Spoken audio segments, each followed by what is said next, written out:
डाळिंबात तेले आलाय, घाबरू नका. हे पुढचे सांगणारे 5 उपाययोजना करा. तेले आपल्या बागेत येणारच नाही. आल्यानंतरही आपल्याकडं भरपूर माहिती त्याला काय येतो, कशामुळे येतो आणि तो कंट्रोल कसा करायचा. तर पहिले तर आपल्या बाग खुडल्यानंतर आहे ना, आपल्या त्या बागेतले राहिलेले खराब फळं, खराब फांद्या, म्हणजे काही फळं आहे ना अशा टिपक्या-टिपक्याचे फळं किंवा टिपक्या-टिपक्याचे पानं, हे बागेतून बाहेर काढून याचा जाळ करा. लांब नेऊन जाळा. तर त्याचं कंट्रोल आपल्याला चांगलं मिळेल. आणि दुसरं, आपण हुंडी खरेदी करायला जेव्हा जातो, ती हुंडी आपण कुठून खरेदी करतो आणि कशी करतो, त्या हुंडीवर आजार आहे का नाही, टिपके आहे का नाही पानावर, काडीवर टिपके आहे का, ते आधी बघा. जर ते टिपके जर असले तर ती हुंडी खरेदी, एका जरी हुंडीवर टिपका दिसला ना, ती हुंडी खरेदीच करू नका. कारण एकदा तुम्ही बागेत तेल्याचं एक रोप घेऊन आले का, तेल्या म्हणजे दुसरा कोरोनाचे, याला सॅनिटायझेशन करणं इतकं गरजेचं आहे की तुम्ही जेव्हा बाग छाटता, ती बाग छाटल्यानंतर ती जी कात्री आहे ना, सॅव्हलॉन म्हणून एक औषध येतं आणि पोटॅशियम परमॅंगनेट, ते आपल्या सरकारी दवाखान्यात पण भेटतं, मेडिकलमध्ये पण भेटतं. ते फवारणीसाठी नाही चालत. फक्त एक डबा घ्यायचा, प्रत्येक झाड झालं का माणसाला सांगायचं, कात्री छाटणी झाली का हो, ही कात्री त्याच्यात बुडवून घे. म्हणजे मग तुमचा तेल्याचा ह्या झाडावरून त्या झाडावर प्रसार होण्यास वाचतो.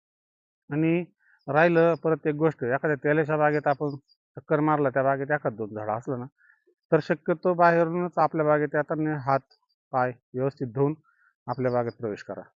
हा एक दुसरा महत्त्वाचा सल्ला आहे. त्याच्यानंतर याला रासायनिक नियंत्रण करण्यासाठी कॉपर ऑक्सिक्लोराईड, ट्रिप्टोसायक्लिन याचे अधूनमधून स्प्रे घेत राहा. त्याच्यानंतर बोर्डो मिश्रण, खाली आपलं खोड आहे ना, खोडाला बोर्डो मिश्रणाची पेस्ट जर केली ना, तरी खूप मोठा फायदा. आणि तेल्याचे सगळ्यात मोठे शत्रू हे ढगाळ हवामान आणि अवकाळी होणारा पाऊस हे आहे. एखाद्या वेळेस पुढच्या महिन्यात आता पावसाची शक्यता किंवा या महिन्यातही पावसाची शक्यता थोडी आहे, तेव्हा बाकी तुम्हाला कॉपर आणि स्ट्रेप्टोसायक्लिन किंवा मग त्याच्या 4 दिवस गॅप देऊन सुडोमोनास फ्लोरोसन्स, ट्रायकोडर्मा या असे बॅसिलस, ट्रायकोडर्मा नाही, सुडोमोनास फ्लोरोसन्स आणि बॅसिलस सबटिलस, हे याचा वापर वाढवा.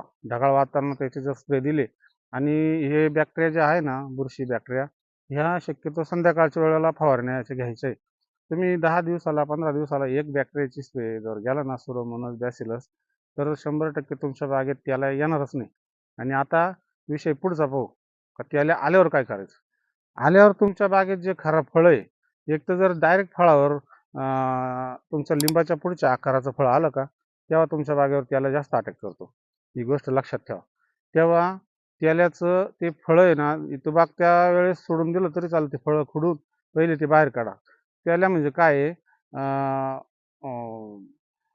जांतोमोनसच एक प्रकारचा, जसं आपल्या टमाट्यावर टिपके यायचे ना, तोच प्रकार हा. फार काही विशेष नाही, पण लोक याला फार घाबरतात. त्याच्यामुळं डाळिंब लागवडीचं प्रमाण जे कमी होत चाललं, लोकांनी टायमिंग, औषधं न मारणे, त्याला आला हे न कळणे, त्याल्याचे लक्षणं पानावर टिपके, फळावर टिपके, फांदीवर टिपके, हे प्रमुख लक्षण आहे. झाड थोडं जांब होतं हळूहळू, आणि पुढचे उत्पादन त्याचं घटत चालतं, आणि ते झाड मग त्या झाडापासून आपण छाटणीद्वारे, आपल्या हाताद्वारे, पाण्याद्वारे, जास्त आर्द्रतेमध्ये त्याला जास्त वाढतो. ही गोष्ट लक्षात घ्यायची. म्हणजे जेव्हा तुम्ही फ्लडिंग करता ना प्लॉट, किंवा ज्या प्लॉटमध्ये पाणी तुंबतं, त्या प्लॉटमध्ये त्याला खूप झपाट्याने वाढतो. त्याला नियंत्रण करण्यासाठी एकच, ज्या फांद्या आहे तुमच्या त्याल्याच्या, त्या व्यवस्थित कट करून तिथं पोटॅशियम परमॅंगनेट, परत सॅव्हलॉन हे येतं ना, याने ते काडीला तिथं लावून, म्हणजे प्रसार होणार नाही, आणि या काड्या, ते फळं, पानं जास्त बाजूला नेऊन जाळून टाका, म्हणजे त्या झाडावर त्याला आला ना, तो पसरणार नाही.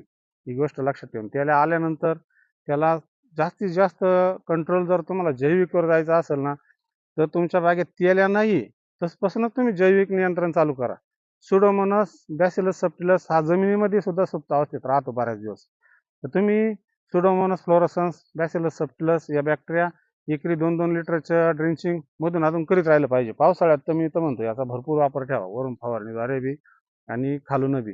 याचा फायदा बॅक्टेरियल हा जो तेल आहे, हा फक्त तुमच्या जैविकने सुद्धा याचा चांगलं नियंत्रण होऊ शकतं. फक्त त्याला त्या टायमिंग माहिती पाहिजे, कसं दिलं पाहिजे. हे जर एकदा उपाययोजना आली ना, पुढं तुम्हाला जास्त, कारण काय होतं, फळ आपलं मोठं व्हायला लागलं का आपण कॉपर घ्यायचं टाळतो. कारण डाग येणं हे प्रॉब्लेम. आणि परत आपण सुडोमोनास घेतलं, बॅसिलस घेतलं, तर काय होतं, मध्ये आपण गॅप द्यायला पाहिजे. तो गॅप आपण देत नाही. मग त्या सुडोमोनासचा, त्या बॅसिलसचा फायदा एवढा होत नाही. तर ही गोष्ट लक्षात ठेवा. फार महागडी औषधं चालतीच नाही त्याला. या स्वस्तातल्याच औषधाने परफेक्ट काम होतं. काही आहे महागडी औषधं आहे, जेव्हा आपल्याला एखाद्या ठिकाणी मेजर अडचण येईल तेव्हा त्याचा आपण प्रयोग करून आणि 100% याची आपण माहिती तुम्हाला देऊ. धन्यवाद मित्रांनो. काही अडचणी असल्या तर 100% मेसेज करा. आपल्याकडे तेलाला गुणकारी उपाय आहे, एकदम स्वस्तात आणि चांगल्या नियोजन फक्त पाण्याचं नियोजन ठेवलं तरी त्याला येतो. ही गोष्ट लक्षात ठेवा. तर इतरांपर्यंत माहिती पोहोचवा, फॉलो करा. धन्यवाद.